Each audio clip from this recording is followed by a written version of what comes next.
I'd like to welcome you to this edition of EMU Today TV. I'm your host, Marquez Lee, and I want you to sit back and relax and enjoy the conversation. Today, we have a very special guest, and I'm so pleased to welcome to EMU Today TV President James Smith.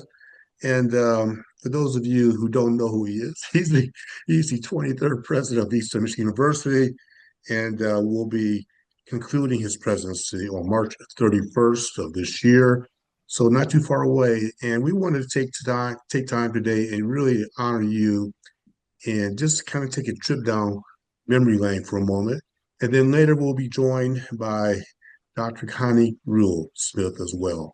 So Dr. James Smith, I want to thank you very much for joining me today. Thank you so much. Thank you, Mark. It's my pleasure to be on. I don't know how many times we've done this, but it's always fun, and always enjoy spending time with you and your viewing audience. Well, it's glad to have you. And as I was reflecting on this, I must say, I remember the very first time I met you, and it was up in Mackinac. And you had, I don't know if you officially started, but I then interviewed you, I believe, on my radio show at Mackinac. Do you remember those? You do. I do. It seems like yesterday, Mark, but it was 10 years ago. It seems like yesterday. So let's just jump right in, and it's 10 years later.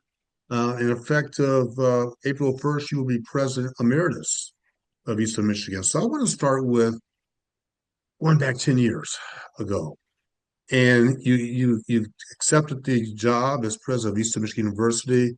What were your thoughts? What were you thinking? What did you know about the university? What were you getting yourself into at that time, 10 years ago? Yeah, it's an interesting story, and I probably shared it with you individually, Mark, that Connie and I knew the Mid-American Conference very well. We had both been undergraduate and doctoral students at Miami of Ohio. I had been at Bowling Green as a dean and then a vice president for 9 years. So I knew Eastern Michigan very well. I knew Ypsilanti relatively well. I knew Ann Arbor pretty well. And so I think I did know, I knew the basic outlines of the university, and I knew, as all regional institutions struggle, I knew the struggles of being a regional comprehensive university in a modern time that's not south of the Mason-Dixon line. So I knew those things coming in, but boy, I had a lot to learn in those first few years. Yeah, and so when you came in, what were the challenges then compared to the challenges now?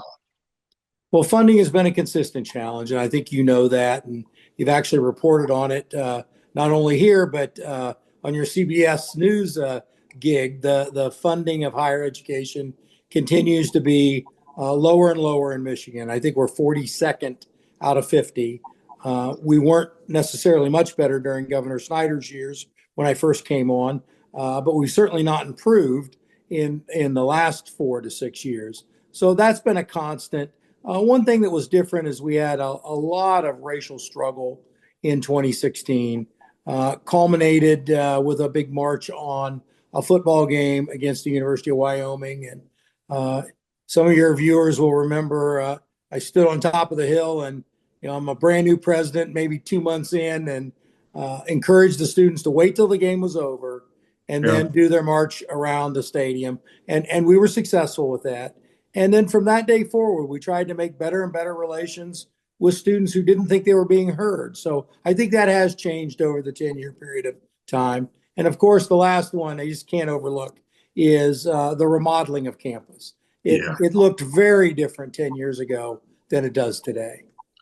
And as you came here, and all of a sudden we all were hit, I guess, how many years ago? 5 years ago today, 6 years ago, COVID. And COVID transformed everything. And just share with us briefly about your leadership through those challenging times. I mean, I remember emailing you directly to say, I really appreciate your communications, the way you keep people informed. But talk about your leadership during those unprecedented challenges. Yeah, the one thing that I've said with folks like you that have done kind of a retrospective show is that presidents get too much credit sometimes and probably too little other times. In the case of COVID, it was truly a team effort. There were about 15 to 16 of us, every day, 3 hours a day, talking out all the things we knew, the things we didn't know. We invited county health officers. And then, as you alluded to, Mark, every day, Walter Kraft would take those 3 hours of discussion and make Yeah. them into a mini white paper. And we would distribute it to all the faculty, all the staff. We had community members that were asking how do I get on your list? I really want to read these. And it was because there was so much unknown. We really didn't know what we didn't know. And every day we tried to add a little grain of sand on that proverbial anthill to get a little more knowledge, a little more knowledge. And our cabinet, our health professionals that joined us, we had folks from nursing, we had an epidemiologist join us, we had county health join us. And then, of course, we did the inoculations for all the COVID shots at the George Gervin Center for the entire county, which probably was the most daunting of all the things that we did during that time. You alluded to earlier, the campus looks different now than it did back then. And essentially the capital improvements. Talk briefly about the capital improvements, the transformational capital improvements on campus. Well, first was Strong Hall, and I get, again, too much credit for that. Don Lopnow did the vast majority of the work. I basically sealed up the deal with the legislature to get capital outlay funding for Sill Hall, or for Strong Hall. Then from Strong, we went to Sill Hall. We funded that through the Board of Regents. We did not have capital outlay money from the state to do Sill. And then we've just gone down a list of, the Wingate Arts Center, the IHA Health Center, the Psychological Services building that's right next door to IHA, the Incarnati Athletic Center, the Rec IM. The students funded it themselves. Some of them they were not going to see the fruits of their labor, but they paid to have a new Rec IM, and then all the improvements in the George Gervin Center done with great assistance from Game Above, along with landscaping things that, poor Brown Munson was a really old building and it I needed to come remember as a down. student there. It needed to come down. And then Jones Goddard, which we knew we would bring down, will now be a very large park facility that will cut the ribbon for April or May of this year. And you're talking about the housing. There's the housing transformation, new apartments on campus. Talk about that as well. Well, housing was our Achilles heel. We had really great housing for 1956. The problem was the students didn't live in a 1956 world anymore. And so we did a little over $200 million in either renovation or new build to put air conditioning in, to put high-speed internet in. In the case of Lakeview and Westview, to build all new apartment buildings to really meet the needs of today's student. And it has been very, very popular. That initiative has certainly gone well for us. And President Smith, talking about partnerships, you mentioned students earlier. You have a commitment, you really reinforced and doubled down on the commitment to the students, the faculty, and the staff, and also external partnerships. Talk about the importance of that. Well, student, faculty, and staff, I think we started out right at the beginning of 2016 saying, we want to listen, we want to do things that make a meaningful difference. And it wasn't all just landscape and buildings. I mean, we did things that were, laboratory centric, classroom centric. Who would have thought, Mark, 10 years ago that we would have high tech capabilities almost in every classroom? I mean, you teach for us, you're teaching classes right now. You could have a hybrid class. You could have an asynchronous online class. You can do virtually anything with the technology that we've put into our classroom structure. So that became very important to us. And again, to advantage faculty and to advantage students. And then just the continued looking around campus. What can we do to enhance the student experience? How do we help? No student comes here just to hang out. Their goal is to walk across the stage and graduate at commencement. So how do we go about making that a smooth year one to year two, year two to year three to year four transition? And as you're talking about your accomplishments, and I know you're a humble person, you're applauding everyone on your cabinet. you've done this, President Smith, in the midst of the financial challenges. There's no secret. The state of Michigan, you alluded to it earlier, and across a lot of other states across the country, there are financial challenges. But yet, the university's made headway amidst those headwinds. How has that happened? Well, the one thing that I learned many years ago, Mark, was that if you don't have dollars in one pocket, you look for the other pocket. And Hmm. that became our donor base. And I mentioned Game Above, the most lucrative and generous of the donor constituencies, has been very, very kind to us. We've named College of Engineering and Technology after them.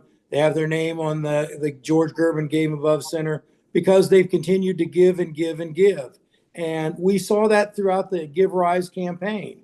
How do we match what our students, our faculty, our staff, sometimes our external community needs with people who have the ability to give?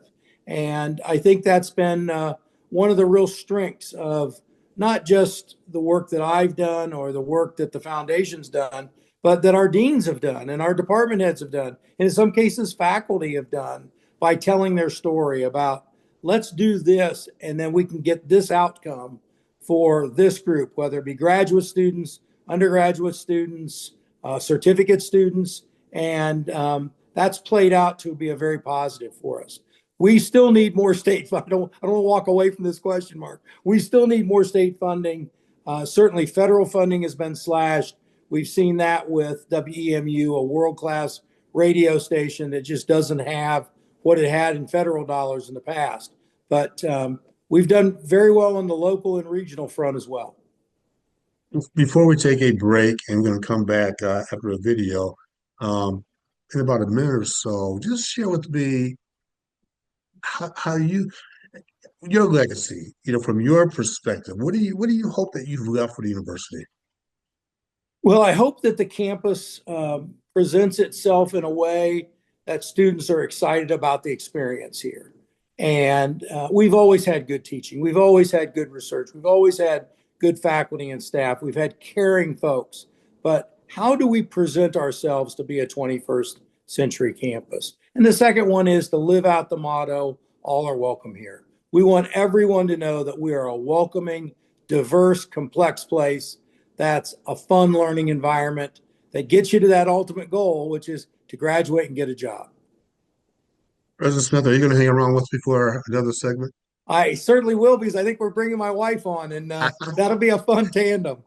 Yes, yes, she is going to join us. I want you all to sit back and relax. We have a wonderful video where a presidential scholarship was recently awarded to a high school student.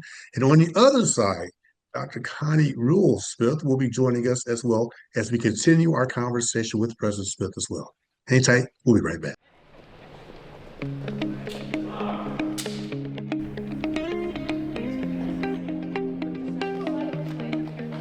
In case you did not know, you are here to help us surprise one of your fellow students, a student by the name of Adrian Spencer.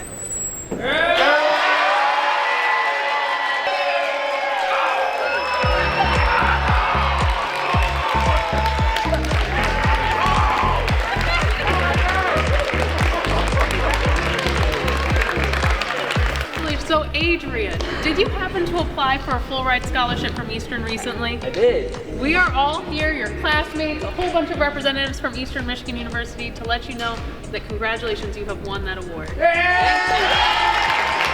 It means a lot because having this mindset of I need to figure out a way to go to college and find like the cheapest way possible, and having that opportunity provided to me through this scholarship, it definitely was a heavy hitter, because not a lot of people are provided that opportunity, especially if they're from like low income areas or they have a disadvantage. So it definitely means a lot for a student to win something big or see something like, this size.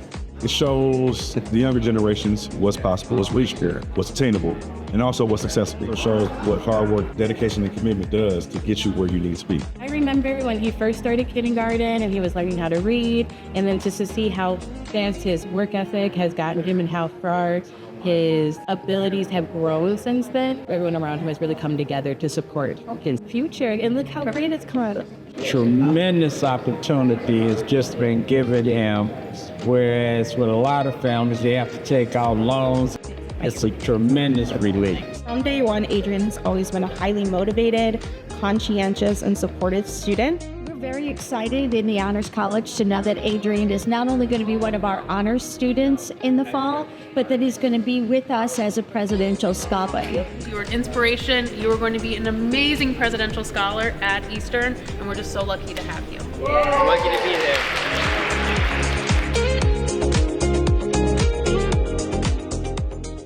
All right, welcome back to EMU Today TV. I hope you enjoyed that exciting video. I mean, just so heartwarming to see that young man get the presidential scholarship. We're continuing our conversation with President James Smith, Dr. Smith, who will be retiring. I hate to say that, but he is, by March 31st, and now will be the President Emeritus for EMU, and we're joined by his wife, Dr. Connie Ruhl-Smith. And Connie, thank you very much for joining us as well. You're welcome. Thank you for the invitation.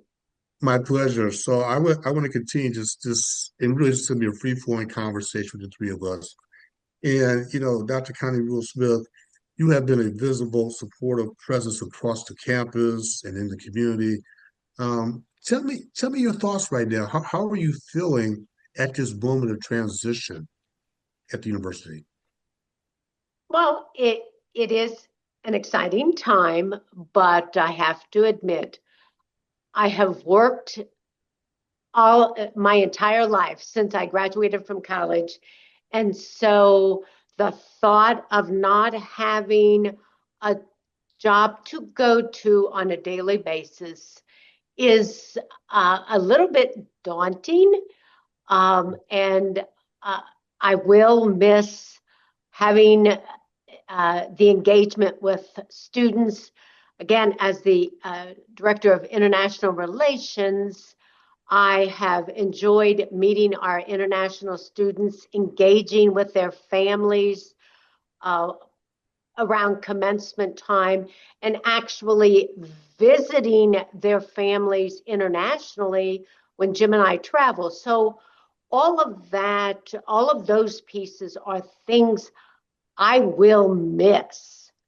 So it's a positive time, but it's also a little bit of a negative time. Oh, well, of course.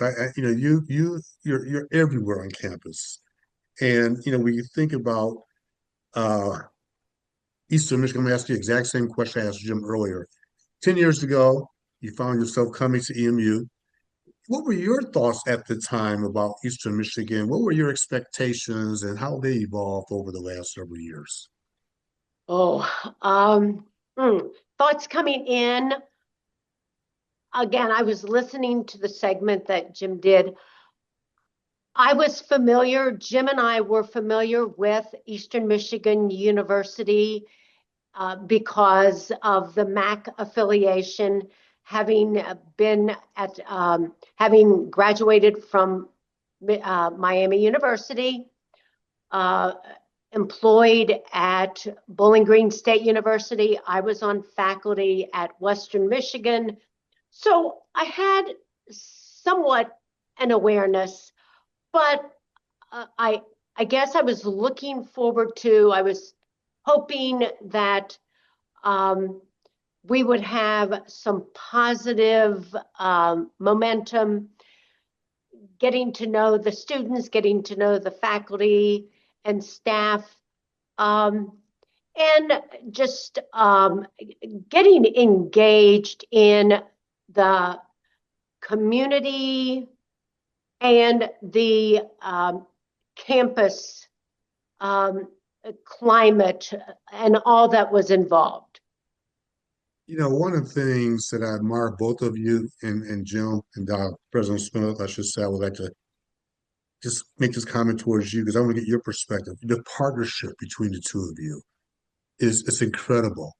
It's like it's unbreakable. Talk about the value of the partnership that Connie has brought to you the last several years as president of Eastern Michigan. So it's funny, Mark, we got an email or a text from a colleague yesterday that said, you and Connie really need to teach a master class in how to be a spousal executive team. And I laughed and I said, yeah, I don't think there'd be a lot of takers for that class. But it has worked really our whole career. We've been in the same institution almost.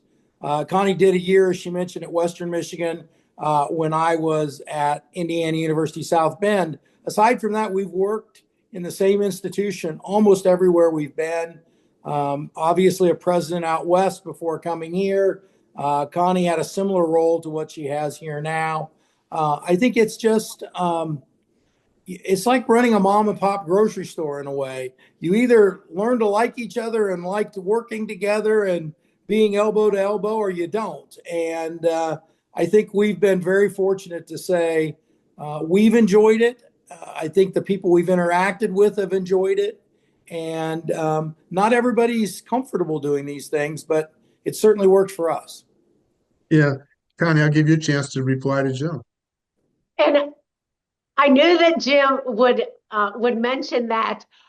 In fact, I had received a text from this gentleman who is an alum and who lives and works in the area. I won't use his name or his position, but that was a comment that he made. And it takes mediation, negotiation skills, because there will, again, as the international director of international relations, we are invited to a number of international activities. And so we have to negotiate. There will be times that Jim will say, okay, I have this event. And so we try to figure out really how to make both work. Because the students, although they may have invited me, they're hoping that I will bring the president along.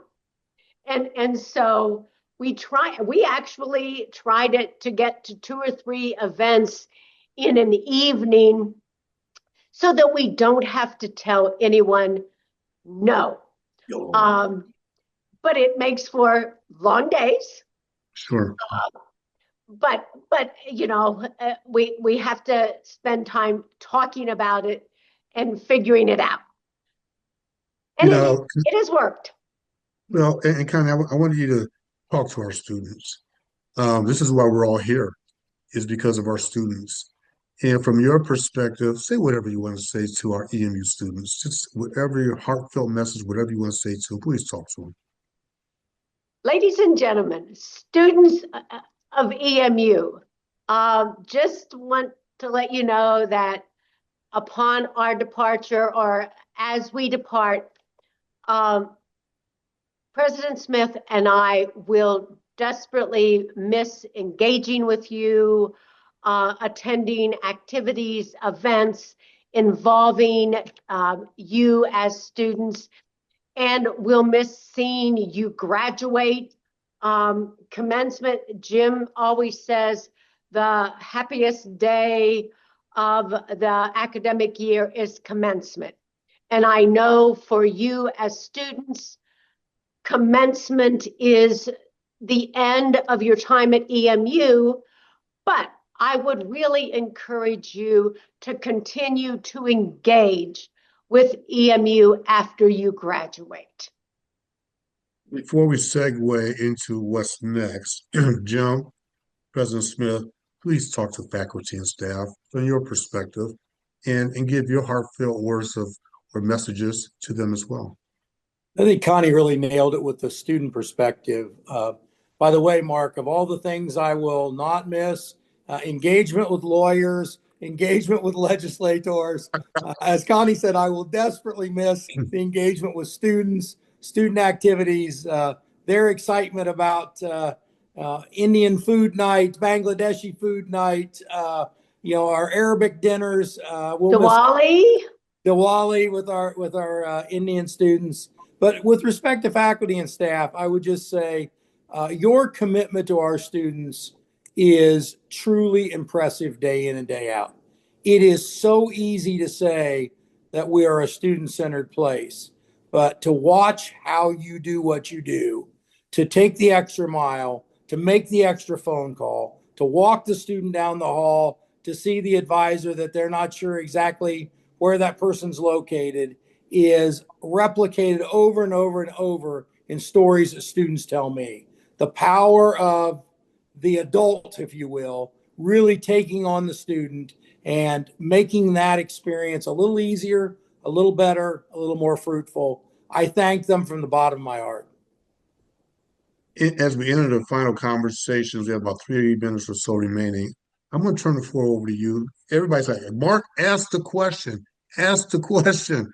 What's next? Where are you going? You studying? Can you share that with the audience? What's next for the steps? Sure, Connie can fill in here. We're looking to buy a home right across the bridge from Greater Cincinnati, where Connie grew up.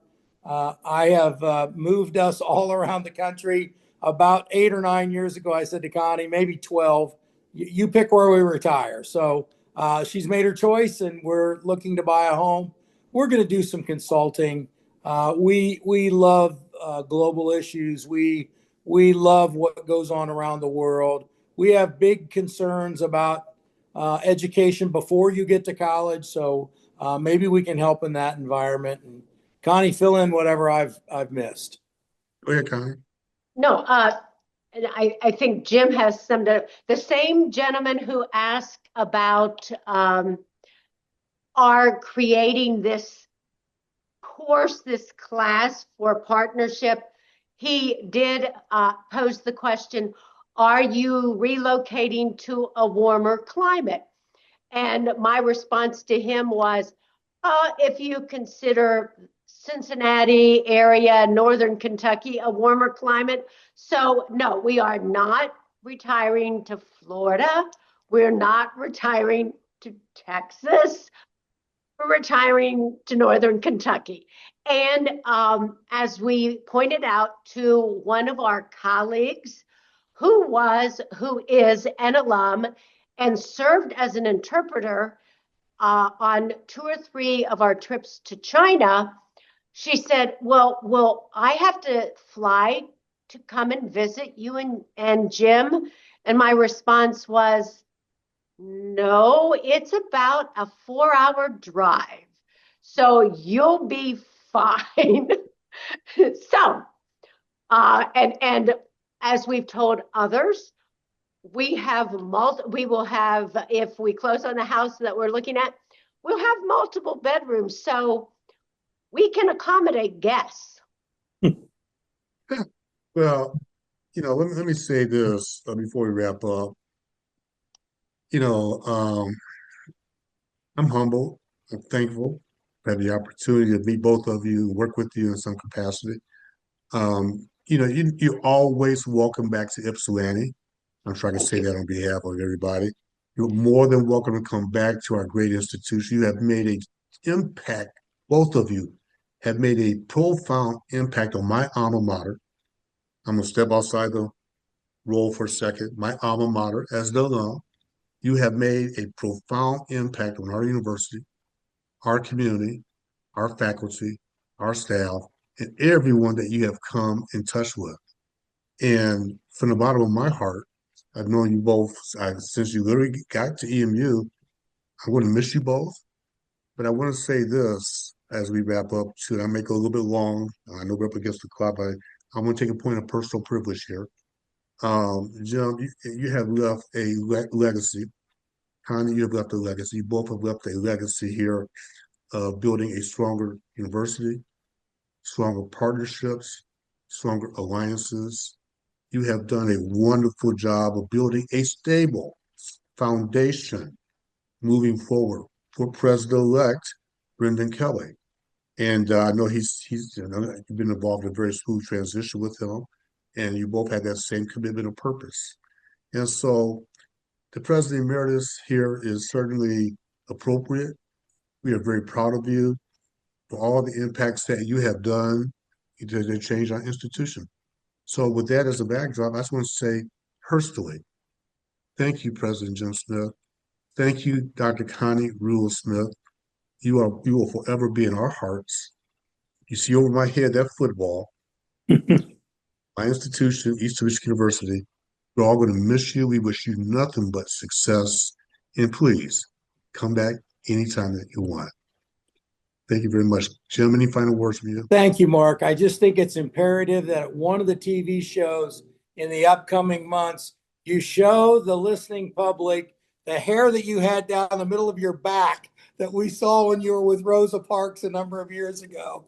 And you and I don't have that ability anymore. But I remember when I first saw it, I laughed and I said, Mark, that's one for the ages. And it's been great working with you. It's been great knowing you. And thank you. I don't know that the public knows this. You're not getting rich doing this show. You do it out of the goodness of your kind heart, and you do a great job. So thank you. And Connie, one final word from you. Agreed. Thank you for your kind words. Much appreciated. And again, we will miss you. We will. The one thing we said, leaving Northern State, is can be repeated here. We miss the people. We miss the people of the institution. We will miss the students, faculty, and staff, the community. We will miss the people upon our departure. Well, I couldn't say any better as we wrap up this particular edition of EMU Today TV. One final time, thank you very much to President James Smith and Dr. Connie Ruhl-Smith. He now will become President Emeritus, effective April 1st. I want to thank you all for tuning in. Spread this interview with so many people as possible. We want them to also express their appreciation. Go out, make it a great day and make it a great week. We will check you out next time on EMU Today TV. Talk to you soon. Thank you.